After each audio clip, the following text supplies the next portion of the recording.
Alright. My review of Phil's video number 5, take 3. This is my third time making this video because I can't get it under 10 minutes. So what I may do is just cut it up into 2 short videos. I just hate doing that because it seems like it takes forever for me to upload a stupid video. Okay. Alright, point number 1, video 5. He says that I made the statement that we can't know what the original said because the Greek manuscripts don't agree. And then he brings up Mark 14:56. When I say that they don't all agree, I'm not saying, like it's a, like it's a vast difference. What I'm saying is they differ in like 2% of the time. And this is even in the same manuscript family. So the Antioch manuscripts, also known as the Byzantine, they don't all even agree.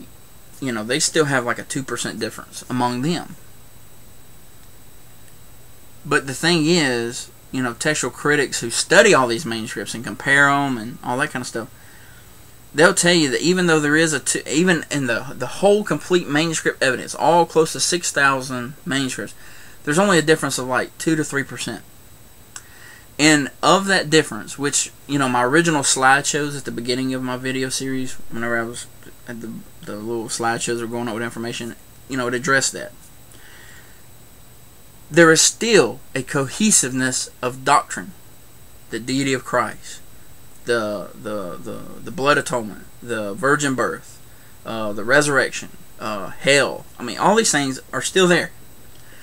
Those differences are going to be in minor places. Now, of course, the King James only material that I addressed in my videos tries to argue that in these little small places where there's differences, that there is a purpose behind it to try to cover up some of these doctrines.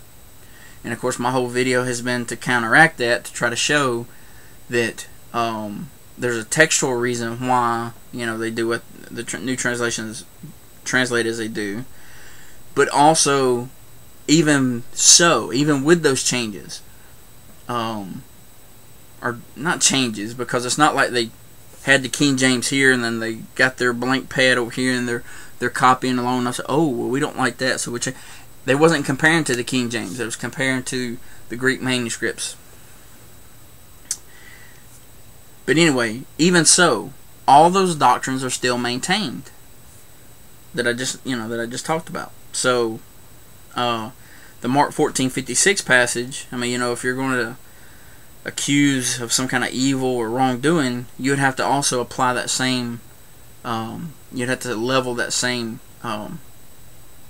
label even to the Antioch and to the Byzantine manuscripts. Second thing is, I brought up Westcott and Hort and Gail Ripplinger. Yes, I didn't really deal with the Westcott-Hort issue because, I spent 43 videos already, with the stuff that was already, there. I didn't feel comfortable enough to, show any opinion, a lot of time anyway, towards it, because I have not acquired the Westcott-Hort materials that like Gail Ripplinger references in her book, so that I can see. But looking at secondary resources, looking at other people who have done that, and I gave 2 on the video, 2 websites I put up in the annotations, and I'll put them up again. I guess I always put them up right here, don't I? Put them up here. Go to those websites and see for yourself what I'm talking about. These 2 separate groups, they will post up what Gail Ripplinger says that this, and she'll have the source in the footnote or the endnotes or whatever, and she'll have it saying something which proves her point. But then these other people, they went to that same source that she's quoting from, and they looked up and they saw that she was splicing and distorting what was actually said to make it fit her message. And then they will put up what is actually there, so you can see it in its context and see how much of a distortion she's creating.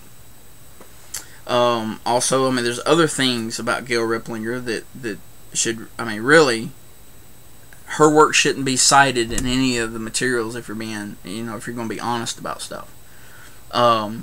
She's on her third marriage, but she lied about that. Even Dr. Waite, who is a King James only advocate, supposedly has come out and has discovered that and has kind of renounced Gail Riplinger for that fact, because she outright lied about it. She's lied about her education and past experiences. Her degree is in economics, But anyway, and of course, if you read any of her new works, you will see that this lady is, I mean, she's out there. I mean, she is like on the fringe of, wow. I mean, anyway, see for yourself. The two sources that I put up, go check them out, browse around, look, and you'll see what I'm talking about. I think I'm going to stop here and do the next one so that the video don't go over. So, part 2 coming up.